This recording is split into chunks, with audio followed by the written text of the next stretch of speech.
Happy New Year and welcome to the first Ridiculously Raw 2021. I am your host, Anthony Florio. I am joined, as always, by good old MF Michael Fletcher, the Phenom, Michael Bullock, the Twisted Angel, and First Lady of the Wrestling Forum, Dee Dee Woodson. And tonight, it was Legends Night. And this is another joint edition of Ridiculously Raw and the Cerebral Smack Talk, as we will have Friday Night SmackDown in place of the Tony's Take once again this week, but the Tony's Take will be back next week. So let's address that right now. So let's get right into it, folks. Legends Night. And we're going to have some fun with a few of these. Not a lot of it, but a few of these. We had, we're not going to really get into this opening segment. Miz and Morrison, Miz TV, New Day were their guests. It was a campy comedy, bull funky nonsense segment. And then Miz got serious. All of those talking smacks from 2016 and 17 and whatnot. And then our first legend of the night showed up. MF, let's have some fun with it. You know it, it's the Mac Militant. We gonna bring it on. Hey, bring out the weight. Oh, yeah. You know what that music means. Theodore Long, Teddy Long, Tilo. He came out and, well, he wanted to put Miz and Morrison in a 2-on-1 handicap match with The Undertaker, but no. He did what he has been known to do so many times in his GM days. He made a tag team match, player. Yes, he sure did. And it was the New Day, Xavier Woods and Kofi Kingston squaring off against The Miz and John Morrison. New Day win the match, 13 minutes and 15 seconds. All right, like I said, the segment was blah. But as far as the match was concerned, the work was solid. The effort was there. But it is difficult to get invested or care about a bout like this between guys who have been on a booking treadmill of sorts for the last year. They have worked each other countless times, neither team ascending or descending. They're merely there, and that is one of the most frustrating aspects of television. No one ever really benefits. They're just on TV, wrestling the same matches against the same guys because Vinnie Mac does not know how to elevate talent through his so-called creative genius.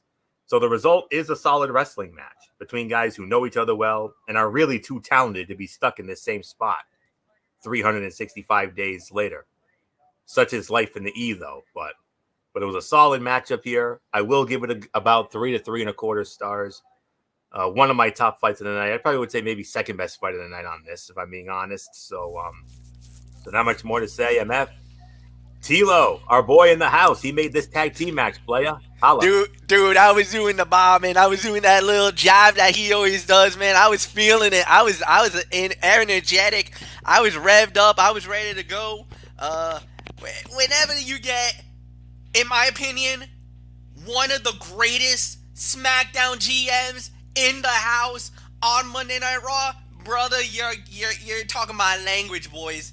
This was epic. This was awesome. Always good to see Tilo in the house.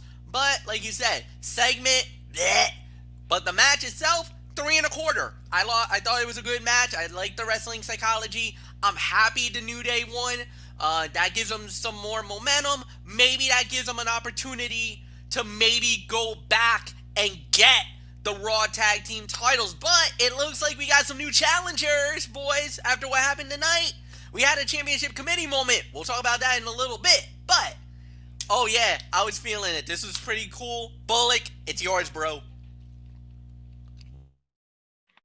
Yeah, this was definitely a 3.25 star match. I mean, it was good for what it was. Nice win for the New Day to definitely continue to get some momentum back and hopefully someday get a future shot at the Raw Tag Team titles again. But yeah, it was definitely good to see Theodore Long back. I mean, basically with him making a tag team match, and then of course,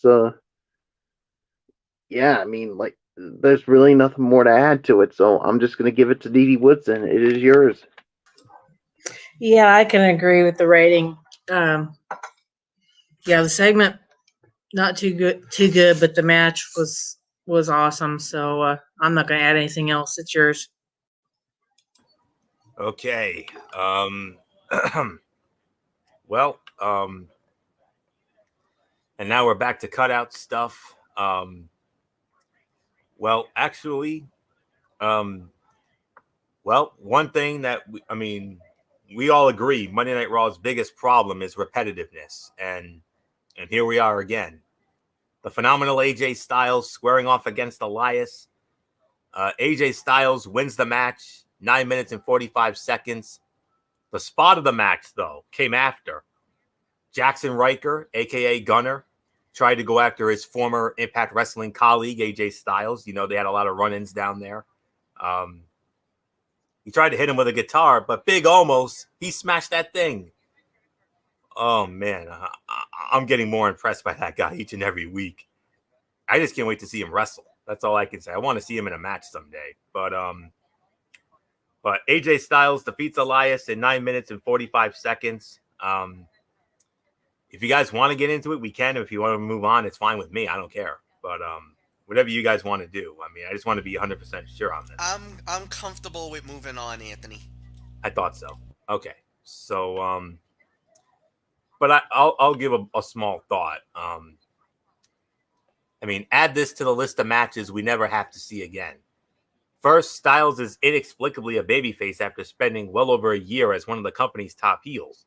On top of that, he has a massive heel bodyguard who Vinnie Mac obviously sees dollar signs in, but knows cannot possibly hold up his end in the mat game. Added to a feud with Elias that came from out of nowhere and has done nothing for anyone except earning Riker TV time that no one asked for. And you have an entire segment that left fans scratching their heads rather than being excited for anything involving any of these guys as the Royal Rumble approaches.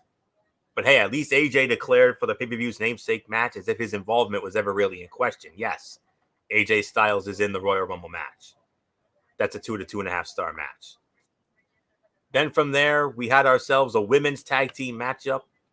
It was the women's tag team champions, Asuka and Charlotte Flair, with Ric Flair, woo, in his daughter and partner's corner, squaring off against Lacey Evans and Peyton Royce.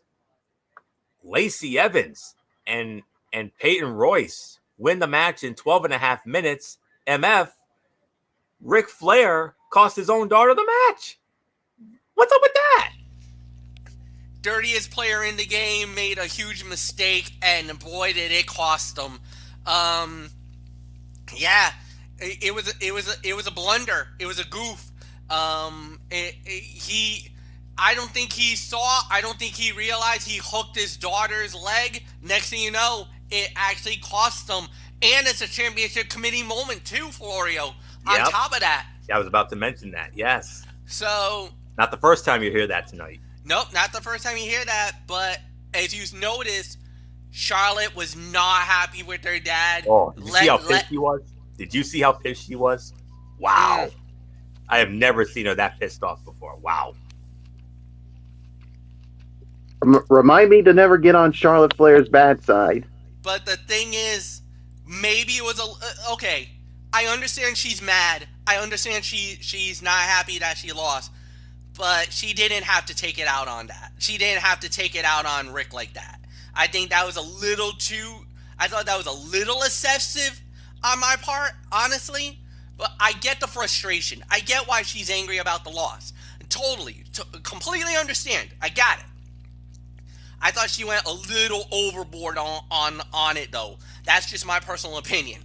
But, championship committee moment, it was a solid fight until the end, until that finish. I wasn't really happy with it. So, nothing more to say. I'll give this about 2.5 stars. I thought that's the correct rating. Like I said, it was good for what it was worth. I just didn't like the ending and the little post-match where her ripping on Ric Flair. I kind of felt like they didn't really need to do that. I think it was an honest mistake. It was definitely a dipsy-do botcheroo on Ric's part. She didn't need to elevate it the way that she did. I kind of wondering, could this be her just, being angry at the moment, or is there something more than what meets the eye down the line? That's what I'm wondering. Bullock, it's yours. Well, Charlotte Flair may have a different opinion on that, but you know what? We'll just have to wait and see. But yeah, like 2.5 stars, I agree, and I'm with Fletch. I mean, I think this was just a simple mistake on the part of Ric Flair. I mean, he looked like he was going to try to hook Peyton Royce's leg, but instead got his daughter's instead. So yeah, Charlotte Flair. I mean, I do agree. Maybe it wasn't. She went a little too far on lambasting her father, but the thing is, she just doesn't like losing. And when someone like that cost her the match, that I mean, she has every right to be upset. But the thing is, like you said, Fletch, she shouldn't have done that. I mean, she has every right to be upset, but not to go as far as that, because it was just a mistake, Charlotte.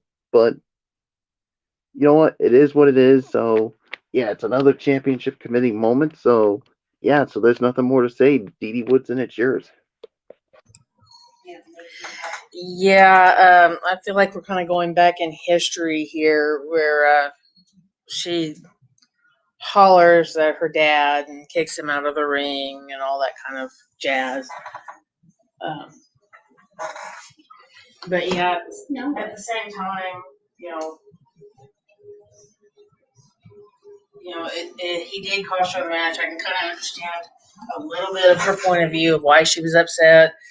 But at the same time, you also have to take an effect that or take into account that, she'd been there watching the whole match. Lacey Evans just kind of throwing herself at him, which is also another back in history moment from Dawn Marie, who actually did that to Tori Wilson's dad. So, we've heard the old saying, nothing's new in wrestling. I think they proved it tonight. The match, I'm going to give 2.25 stars.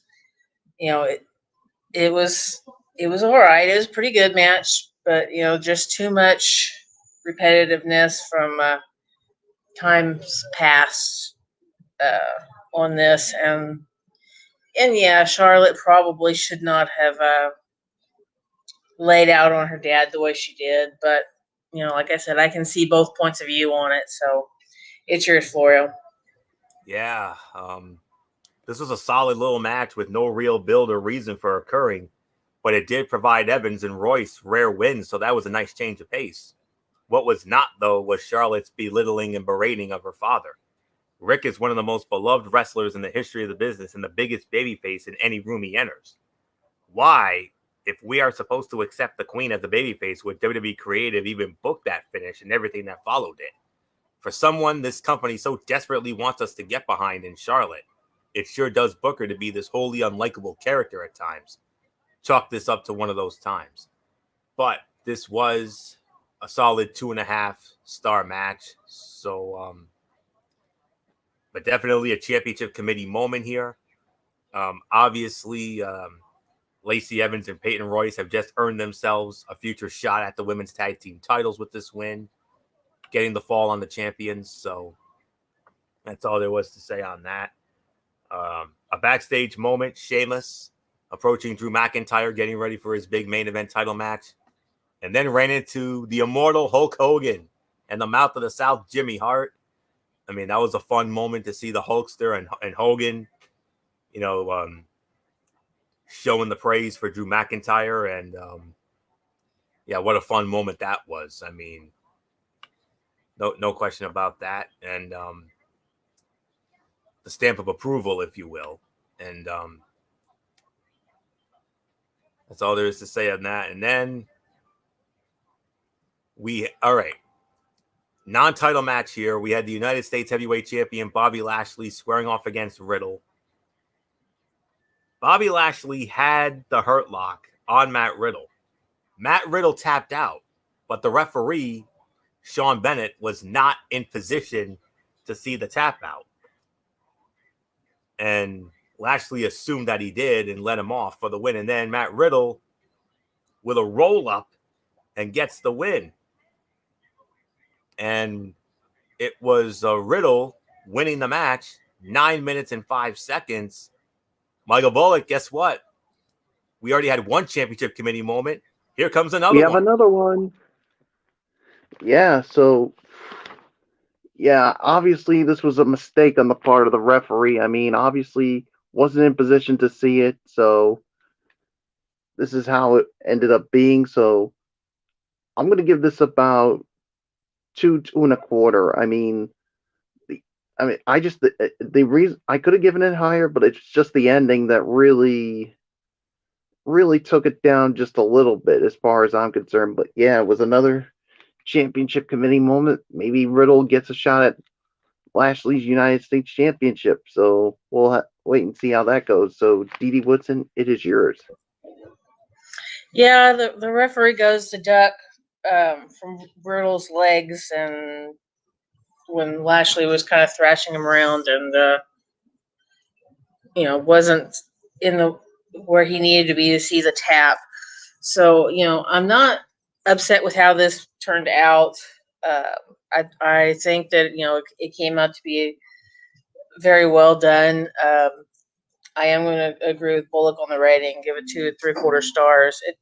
It was a good match. That they gave each other the what for.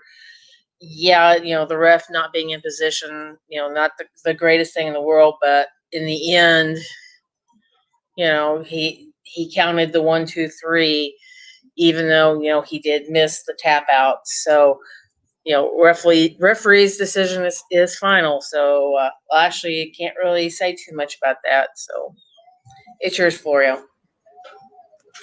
Yeah. This was a 2.5 to 2 3/4 star match. Does Riddle really need such a weak finish to beat Lashley? The booking behind the former mixed martial artist on Raw has been, well, interesting to say the least. He is legit between the ropes, with the sort of personality that will win him his casual fans, but WWE has yet to allow him to build much in the way of credibility. His win over Lashley should set him up for a United States title match down the road. I've been hearing Royal Rumble a lot lately. Whether he is the chosen one to unseat the Almighty remains to be seen, but this win would seem to suggest those in management are at least comfortable enough to hint at such a booking decision. 2.5 to 2 3/4 of a star. MF, I mean, we already had one championship committee moment. Now we just had ourselves another one. Yeah, but this was the most controversial of the three. This was a tainted victory, Florio. And without a doubt, if I'm Bobby Lashley, if I'm MVP right now, I'm furious tonight. This was an absolute screw job by an incompetent referee more than anything else. And I'll openly admit that that type of booking is spotty to me. More than anything else. Look, I get it. You want to create a storyline. You want to create an opportunity, but this was not the right way to do it. If you want to make somebody a viable contender, you want somebody to be a worthy opponent for the United States Heavyweight Championship. The lineage goes pretty far back to the days of WCW, and for Riddle to get this victory in this kind of a shallow way, I'm sorry, I can't personally say anything about it. I get where Dee Woodson's coming from. She's absolutely right.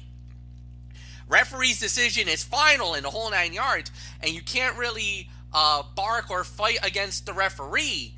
But when a referee makes a mistake, and a big one at that, I would be throwing a challenge flag right about now and saying that, wait a minute, we had a tap out. We should get an opportunity. WWE is going to replay a couple of times in the history of, they've done replay before.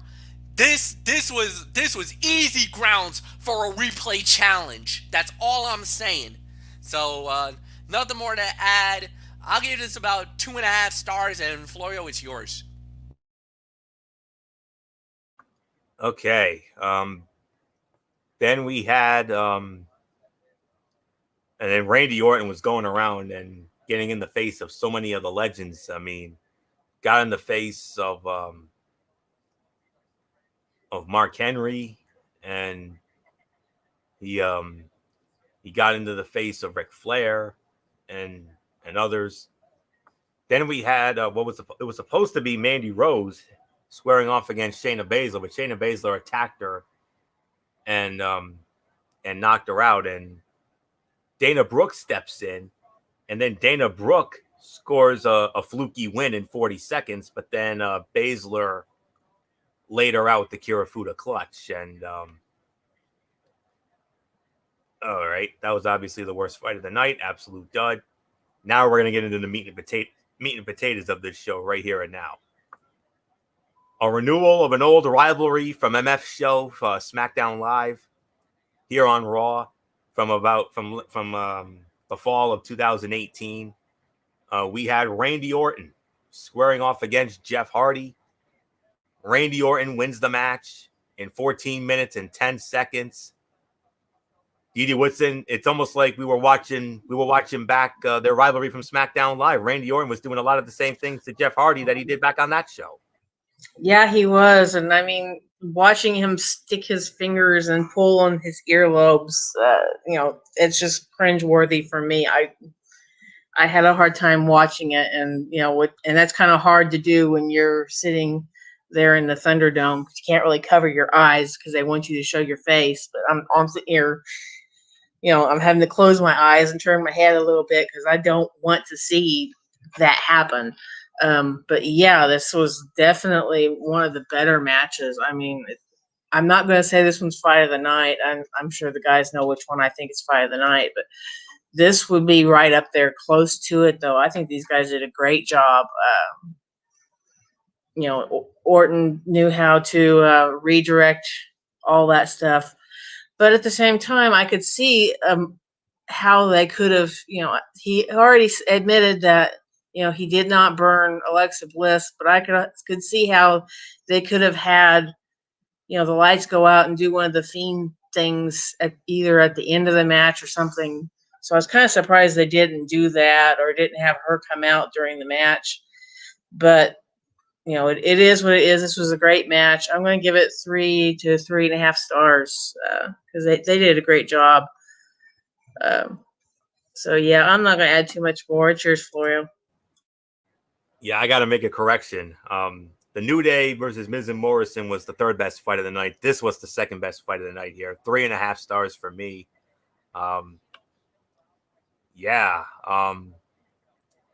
The twist of fate into the RKO is always a great finish, and one these two have worked to perfection numerous times over the years. The chemistry is still there, though Hardy is a step or 3 slower than he used to be. He is still a great sympathetic babyface that you want to see overcome Randy Orton's relentless onslaught to score the win. He didn't hear, though, as the year-long push for one of the best heels in the industry continued. Love or hate some of the creative choices WWE is making with him, including on this very show, one cannot deny how superb Orton has been over the last year. One of the greats relishing his return to the main event scene. And a lot of history between these two. You remember 2008 Royal Rumble, they battled for the WWE Championship. Randy Orton won that at Madison Square Garden. And then, of course, that brutal rivalry that they had on SmackDown Live. And you notice there was a callback to that when Randy Orton went after the years again. I mean, very cringeworthy indeed. I'm right there with Didi Woodson. I 100% agree with that. That's very hard to watch. Bullock and I, we definitely cringed during our Raw chat this evening. But other than that, though, great matchup here. So 3.5 stars, second best fight of the night. MF, I mean, it definitely looked like Orton and Hardy picked up right where they left off from your show SmackDown Live a few years ago. Yeah, without a doubt, this was a 3.25 star match. This was an excellent battle, back and forth fight. Both men left it on the line. It was really enjoyable. I don't think there's really nothing more to add here. So, Michael Bullock, it's yours. Yeah, this was a 3.25 star match for me. I mean, yeah, I cringed as well with the when Orton was going after those earlobes again of Jeff Hardy. So it definitely made me think back of the time when these two went at it on SmackDown Live, and Orton did the same thing. So it was a great match here. So there's really nothing more to say. Let's move on, Florio. Okay. 2 championship committee moments. We're about to get into a third. Okay.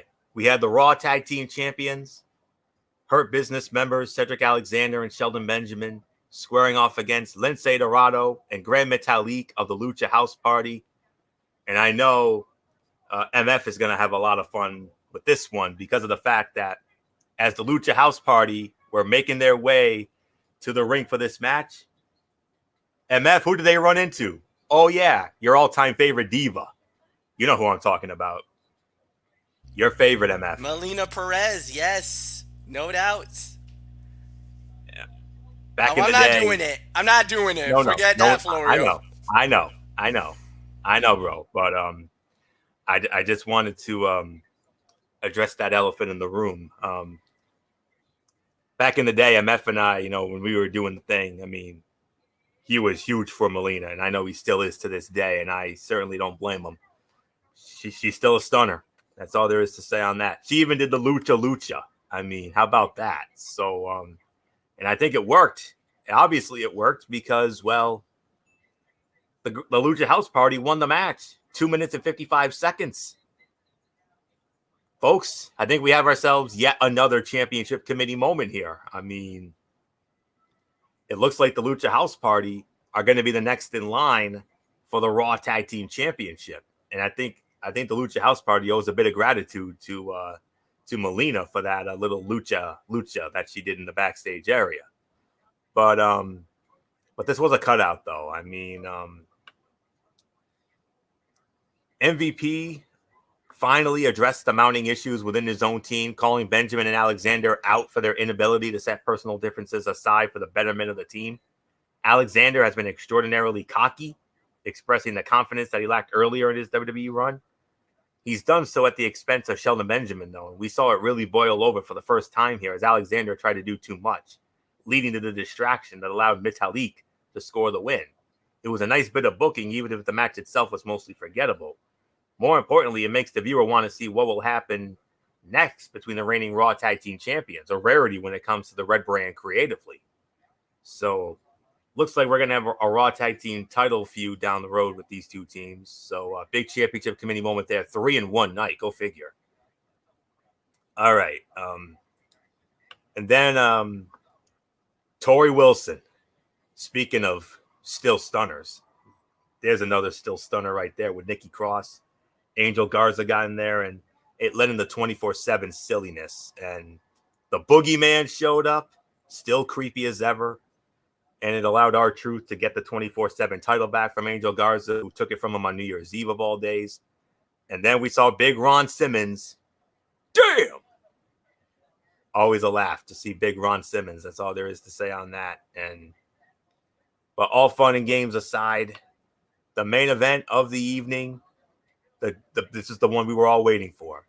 The WWE Championship on the line. Drew McIntyre defending against Keith Lee. Winner of the match in 21 minutes and 15 seconds. And still the WWE Champion, the Scottish Warrior, Drew McIntyre. But wait, there's more. We were all expecting The Miz to possibly show up and go for a Money in the Bank moment here. Oh, no. He didn't show up. Another legend and Hall of Famer showed up. Bill Goldberg. Yes, Bill Goldberg came out. He got in McIntyre's face, and he has challenged Drew McIntyre for a WWE title match at the Royal Rumble. MF, you got to have some serious thoughts on this. Oh my God, where do I begin? Okay, fight of the night, excellent title match. Keith Lee and Drew McIntyre, applaud yourselves. You had yourself one hell of a match, and that was absolutely amazing. I'm very happy with the way that the match went down. I could give this 3.5 stars. Solid main event. Well done by everybody involved. as far as Bill Goldberg goes,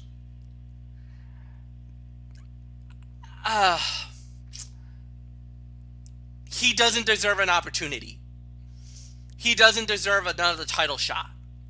But yet again, WWE, it looks like it's going to pull the trigger and give him yet another shot at the gold. For what reason, I don't know. This is the wrong thing to do. This is the wrong decision to make. And I hope and pray that Drew McIntyre wins this match. And more importantly, moves on the road to WrestleMania, because I do not want the WWE title to be held hostage by Bill Goldberg. That's the one thing that I'm now afraid of. With McIntyre and Goldberg possibly at Rumble, leading into WrestleMania, that could lead to trouble. Now, I don't like it. I'm not happy about it. I don't think there's anything more to add. I said my piece. Bullock, it's yours. Yeah, I figure Fletch would probably say take it before he goes off on the whole thing. I could definitely understand that. So I'm gonna give this 3.5 to 4. This was the fight of the night, hands down. These two definitely really delivered on this match, and both should be really proud of it. And as far as that, I'm with Fletch on this one. I mean, this was the wrong decision, and I am really hoping that Drew McIntyre wins, because if Bill Goldberg wins it, I think that not only is Fletch and the IWC going to explode, but I will as well. If they put the title on him, it would be the wrong decision. It would be the wrong choice. And yeah, there's nothing more to say. D.D. Woodson, it is yours. No, I'm not going to say this to anger anybody, but it sounds like what Vince is trying to do is he's trying to replace The Undertaker, because he would have, call up The Undertaker, say, hey, I need you for this match. Let's do that. It sounds like that's what he's trying to do with Goldberg. He's trying to replace Undertaker in, calling up and saying, hey, I need you for a match. Because we all know, Taker can't do it anymore. And, God rest his soul, he doesn't need to anymore. He needs, he's done very well, and he needs the break. He needs the rest, because he's had one hell of a career. Goldberg, no, he does not need another title reign. He does not, he doesn't need to go out there to supposedly defend the legends. He doesn't need any of this. I mean, he's got a very well standing career of his own. He doesn't need to go out here and keep trying to prove to himself, to his family, to whatever fans he has left, and to Vince that, he, for one, can kiss his butt to go out there to do it, and two, that he can hold a title. Yeah, we may have another Brock Lesnar moment if he does. God forbid we don't. But as for the match, yeah, I'm going all the way and saying 4 stars. I mean, it was an excellent match. They did a great job. But this Goldberg thing, yeah, I mean, that's just, it's overkill. We don't need him. There's no reason for it. But WWE just keeps wanting to bring him back. And, I guess now that they're bringing him back now, maybe they won't bring him back later in the year. I don't know. All I know is we need to get this out of the way, whatever. But the biggest thing is don't put the title on him. I mean, he doesn't need it. If you want to have a match with him and Drew, great, but do not put the title on Goldberg. He's had enough of that kind of stuff. So, not going to say much more. It's yours, Florio. Fight of the night, hands down, 4 to 4.25 stars. This was a hell of a championship match between two hugely talented heavyweights. McIntyre sold the hell out of his ribs and core, really putting over Lee's work in that area of his body. Conversely, Lee was presented as a total badass and looked like he belonged in the ring with the top star on the brand. The Goldberg stuff was, well, expected this time of the year. WWE leads on its legends, books them into the ground until you could not possibly want to see them ever lace a pair of boots again. Everything that made Goldberg the legendary icon he was has been stripped away by overexposure. McIntyre saying wrestling him would be akin to wrestling his father is apropos and really highlights the sentiments of fans watching the show. Oh yeah, God forbid we get this match at the Rumble, and God forbid they put the title on him. Oh boy. But here's the thing. He's been known to be, over the last few years, he's been known to be a politician now. I mean, everybody, we all remember of the reputation that Hogan once had. We all know that Hogan was once upon a time the biggest politician in the business. I think Bill Goldberg has pretty much surpassed him. I think Goldberg is now the big politician nowadays. So that's really all there is to say on that. So not much more. Overall review, let's quickly get into it. We got some business at hand here. Michael Bullock, quick thought on the night show? I'm going to give this about maybe a 6 out of 10. I mean, it was a good show. I mean, I just think it could have been better. I mean, obviously the title match definitely was good. Was obviously the fight of the night. So there's really nothing more to say. Dee Dee, it's yours. Yeah, I can agree about 6 out of 10. There was a few things in the show that should not have been put there, and there was a lot that that was meant to be there, and was great. But yeah, I mean, just they still have a lot of work to do on Raw, and so there's not much more I'm going to add. It's yours, Florio. Yeah, I'm actually gonna give it between 6.5 to 7. I mean, that title match alone pretty much sways the rating because that was so good. Randy Orton and Jeff Hardy, solid, another very good match with those two. New Day and Miz and Morrison had a fine match. Some of the other matches were all right. Cool to see the legends, and yeah, with the Goldberg stuff, that's gonna leave a sour taste in all our mouths, obviously. So that's really all there is to say on this. So 6.5 to 7 for me. MF, your thoughts, and then we'll hand the mic over to you for this joint edition with the Cerebral Smack Talk. I'm going to go with the 7 out of 10. I do believe you guys did absolutely right. What really did indeed save the show tonight was, like you said, the main event. I thought McIntyre and I thought their match was really good. That really set it up the rest of the night. And look, it was good to see the legends. I thought they did an incredible job with that. Not oversaturating them throughout the night, which is fine. And I think they did a good enough job to make the story for what it was worth. You had a lot of storyline progressions. You had a lot of setup for big moments down the line, so I think that was fine.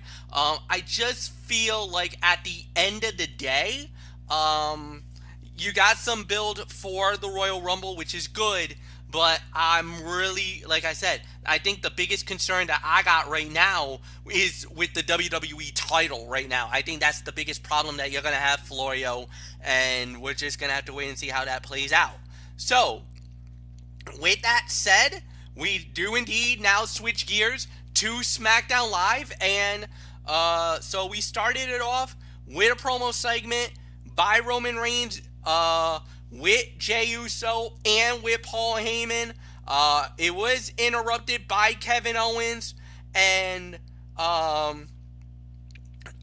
gotta say, it's another strong segment. It's another really good promo done by Roman. Look, he's the guy. He's the leader. He's the alpha dog. You can say whatever you want to say about him. He's proven it time and time again that he is the best heel right now on the company, no doubt about it. And there's really nothing more to add. Anthony, this was I thought a solid opening to SmackDown Live. Definitely. It's the Tribal Chiefs world over there, and we're all paying the rent on that, no doubt about it. I mean, that's gonna be his show for the longest time, and until the day comes when he actually does lose that Universal Championship, maybe at Mania. I don't know. We'll see. But man, Reigns has been at the top of his game for a long time, and this promo was another example of how far he has come since turning heel. As always, KO gave a strong showing on the mic too. These guys work well with each other because their images are so different. Reigns is the poster boy, while KO is the working man's hero. It's a great combination. It was a decent way to kick off the first show of the new year. But the only nitpick is an actual match might have been a better choice. But this was very good, though. So not much more to say. Didi, what's in your thoughts? Yeah, I pretty much kind of agree with that. So I'm not going to add any more. It's yours, Fletch. All right, and then we had a little bit of a 2-for-1 here. We started it off with the new Intercontinental Champion Big E. He went one-on-one with Baron Corbin. The fight got thrown out in 2 minutes and 50 seconds as Big E won the match by DQ, as it was Sami Zayn who ended up attacking Big E. But then we had Apollo Crews come out, and he made the save, and well, I wish Teddy Long was in the building, because we ended up getting a tag team player, as it was Big E and Apollo Crews versus Sami Zayn and King Corbin. Big E and Apollo Crews wins the match in 5 minutes and 10 seconds. And Anthony, big news after this. Big E announced that he was going to do an Intercontinental Championship Open Challenge, but his first opponent is going to be Apollo Crews, and that's going down next week on this Friday night on SmackDown. Yes. Give me your thoughts. This was a fun pair of matches, even if it would have been more satisfying to get one long bout over the two segments. However, anything that gets Crews on TV is acceptable. Zayn is one of the absolute best heels in WWE right now. Every little thing he does is perfect for his character, and he elevates everyone around him. It was a little surprising to see Crews get the pin instead of Big E, but if it leads to some kind of push, it makes sense because he is a former United States heavyweight champion from Monday Night Raw. So, NA for the first fight, about 2 to 2.5 for the other. So, not much more to say. Didi, what's in your thoughts?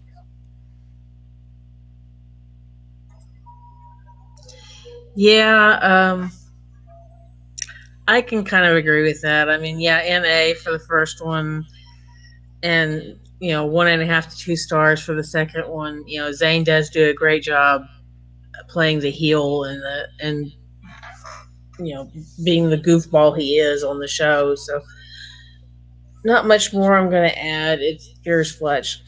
Yeah, no doubt about it. This was like you said, you could say, we NA on the first, 2.5 stars on the second. But what really makes me interesting is Apollo Crews versus Big E. That's going to be a good match. I think that's going to be a good Intercontinental title match. But something tells me that it's not going to end on a good note, because you got to think that Sami Zayn is going to want to get involved and try to interfere one more time. So nothing more to add, and we're just going to move on right along. Next up we had was the Riot Squad, Liv Morgan and Ruby Riott versus Tamina and Natalya. And at the time, Billie Kay came out, basically trying to signal herself as the manager for Natalya and Tamina. Yeah, that didn't really work out. Riot Squad wins in 2 minutes and 25 seconds. Didi, don't worry, you don't have to talk about this one, but we are going to get into this other one. another women's tag team match, and this was even better.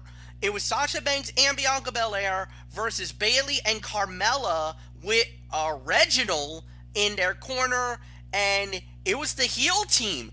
Bayley and Carmella winning the match in 10 minutes even.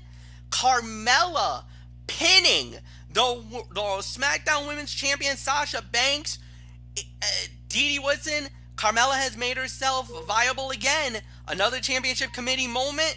She now puts herself right back in line for a SmackDown Women's title match. That she does. Yeah, this definitely was the better of the two women's tag team matches. But of course, seeing Belair and Banks work together is, top of the line anyway. They work great off of each other. They have really great chemistry together.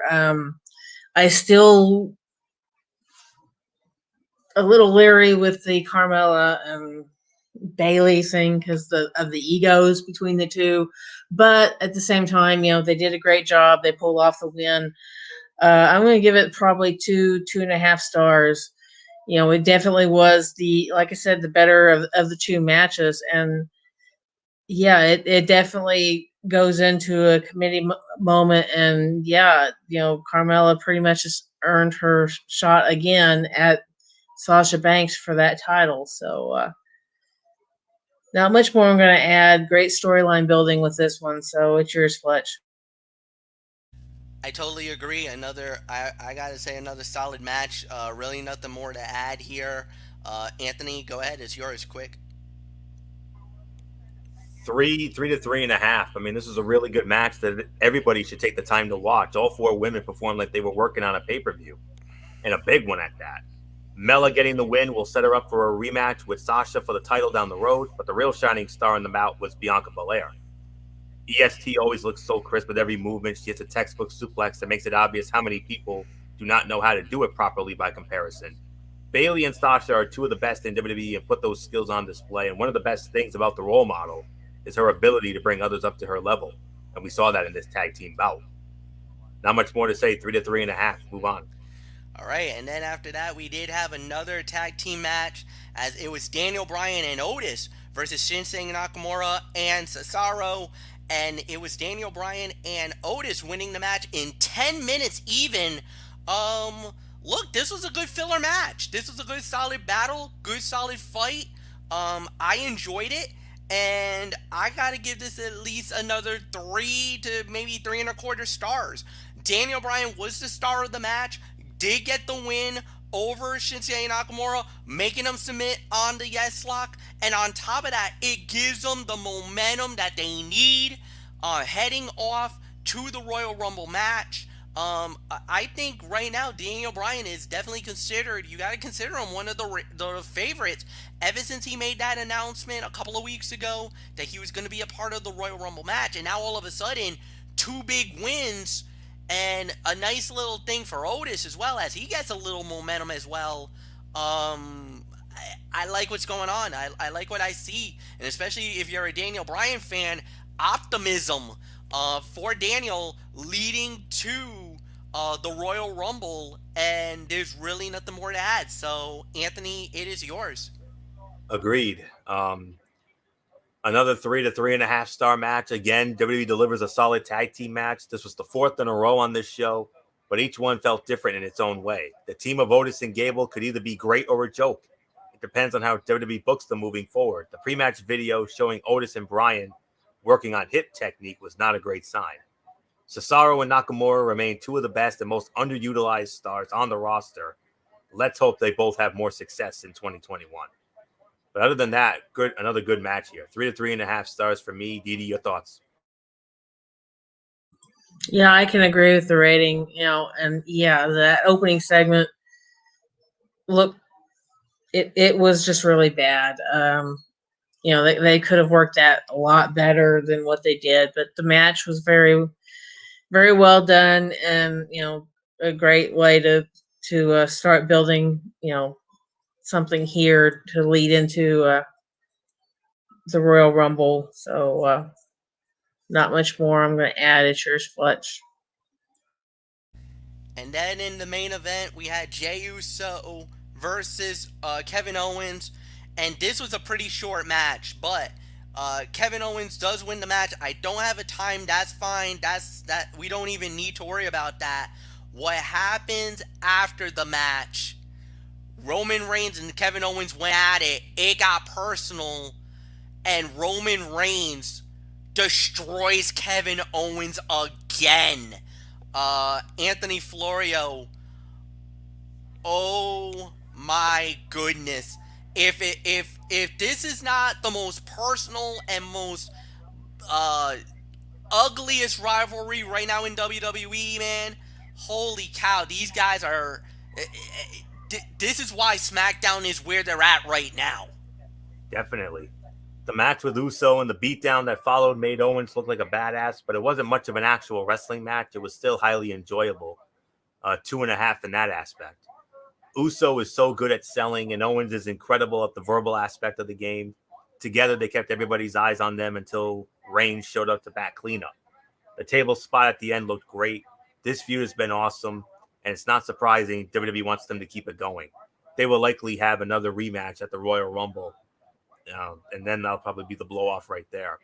So 2.5 for the match, but the beatdown after that was amazing. So not much more to say. Didi Whitson, a quick thought? Yeah, I can agree with the rating, and yeah, the ending there with them taking him out, that was really well done ending. So yeah, I'm not going to add too much more. It's yours, Fletch. Absolutely, 2.5. This was a solid main event. Like we said, maybe the rivalry is so good right now, you just can't get away from it. And I think there's really nothing more to add. So, guys, this is it. Overall review. Didi Woodson, you lead off. Yeah, this was another really, well, I wouldn't say great, but it was a really good show for SmackDown. I'm going to give it 7.5. They did some storyline building, which they're notorious for. Gave us some really good matches, but of course we also had some not so great stuff that went through here too. So because you had at least the two kind of low matches on here. SmackDown, they're good at using every aspect of the show to build storylines and everything from backstage segments to in-ring segments to the matches themselves. And they did it again with this one. So yeah, I have nothing really super negative to say. And at one thing I am going to kind of add on here though, it was nice to see several of them wearing the Brody band. Excuse me. Because of course they did the little vignette at the beginning where they put the picture up, and they released a video over YouTube of the superstars for Brody. But it was nice to actually see them coming out on a WWE show wearing the Brody band for John. So yeah, still it was great, and so not much more I'm going to add. It's yours, Fletch. Yeah, absolutely. This was at least a 7.5 out of 10. I think this was a great show, solid from beginning to end. And Anthony Florio, as the host of this show, you have the final word, and you get to shut it down for the night. Okay. I'll tell you, MF. This started very rough. I got to be honest with you. I mean, the first thing was great. The Roman and KO and Jay stuff, that was great. But then you had some comedy nonsense in there. You had some cutouts in there. But then late first hour into the second hour, that's when the show started to get better. And those two great tag team matchups with the women's tag team match. But here's the first thing, though. Sonya Deville is back. Let's not forget that. Sonya Deville is now back has now been reinstated to Friday Night SmackDown. So that definitely gives the women's division a shot in the arm, because we all know how hot Sonya was before she had to go away because of the little ordeal with her. But great to see Sonya back, and her first promo is going to be interesting, to say the very least. Good show, and WWE booked a couple of solid matches. They advanced some storylines. So definitely not as good as the Christmas show was. That Christmas show is one you really have to go out of your way to see, folks. So once it's available on the WWE Network, but man alive, a somewhat back to reality show, if I'm going to be honest. So this was about a 7 for me. So that will indeed put the bow on this edition, this special joint edition of the Ridiculously Raw and the Cerebral Smack Talk. We want to thank you all so very much for tuning in. We will be back with you, minus Steedy, on Wednesday night for Wednesday Night Mayhem. Yes, we will address AEW Dynamite. Yes, we will. But we're all going to be more invested in. We're going to be more invested in NXT's New Year's Evil. I mean, if you looked at the card from top to bottom, we already went down it. No need to rehash. But if you see the card for this, it's a takeover quality show on free television. So I think we're going to be more invested in that show come Wednesday night. You better believe that. Thursday night, special edition of Strictly Sports. We have 7 huge football games to preview. 6 NFL wildcard playoff games. Indianapolis and Buffalo. The Rams in Seattle. Tampa Bay and Washington. Baltimore and Tennessee. Chicago and New Orleans. And Cleveland and Pittsburgh. And on top of that, in the main event, we will preview the College Football Playoff National Championship game that goes down next Monday night with the number 3 Ohio State Buckeyes and the number 1 Alabama Crimson Tide. That's on Thursday. And then Friday, guess what, fans? Your long wait is over. Cerebral Smack Talk. After a brief hiatus, we'll be back. MF will be back at the helm for the normal time on Friday night. Friday Night SmackDown. And if MF has that, and I'm sure MF will probably want to address Wrestle Kingdom, I'm sure MF. I will be covering both nights on that. Night 1 was amazing. Yes, it Night was. 2 is tonight. So, or in about 3 hours is night 2 of Wrestle Kingdom. So, yeah, I'll be ready. I'll have everything for you guys. I actually heard about some of the results, especially that final result on night 1. I'm marking. I'm marking. Because that's someone that I was very high on way back when. So. Well, I'm holding out hope because he's got one more to go. So, and I'm a little worried. I'm really worried now. Yes, we're not going to give that away. So, nope. So Friday night it'll be Cerebral Smack Talk. We'll review Friday Night SmackDown, and in a very special Mikey's Mindset, MF will give you the results of both nights of Wrestle Kingdom.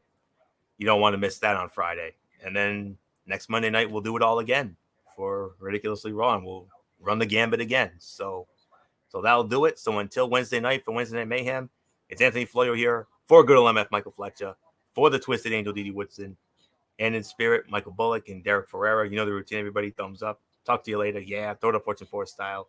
Bye for now, my friends. God bless. Be good to each other. Have a blessed couple of days. And until Wednesday night for Wednesday Night Mayhem, you've been watching Ridiculously Raw right here on the Tone 25 on YouTube and streamer.com. And remember, beyond anything else, my friends, no matter what anyone tells you, wrestling is indeed actually real. For everybody who's been a part of this one for now, Anthony Floyo, so long. Bye, everybody. Bye.